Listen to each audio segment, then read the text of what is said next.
Welcome to mini lesson number 2 on SEL, the mindset we need to make it work.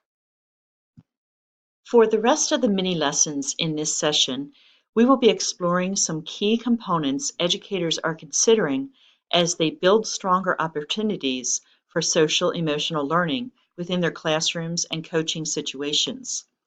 This second mini lesson focuses on defining the concept of emotional intelligence and thinking about how we can open ourselves up with the right mindset for this concept to take hold.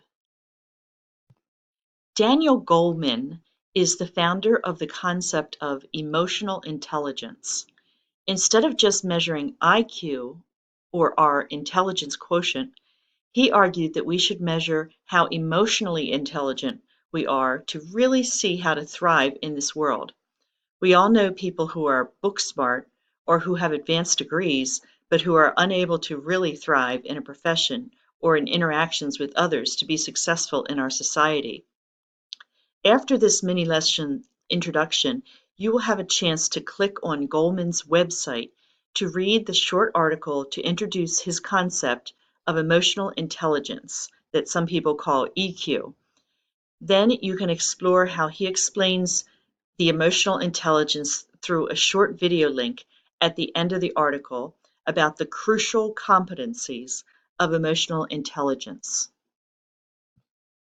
After your brief look at Goleman's work on defining emotional intelligence, you will be clicking on the link below this mini lesson to the next video to hear a TED Talk that sets the stage for thinking about enhancing the work we all need to do and undertake to open ourselves up to create more inclusive and safe classroom and coaching climates for real students in their growth and learning.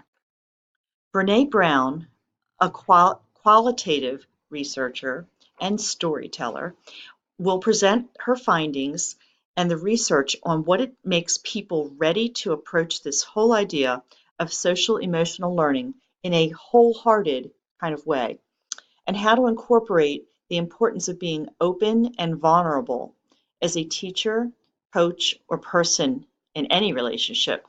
Why that vulnerability can be so powerful. This will set the stage for the mindset we need to approach the applications of social emotional learning in building true communities of learners in our classrooms and coaching spaces.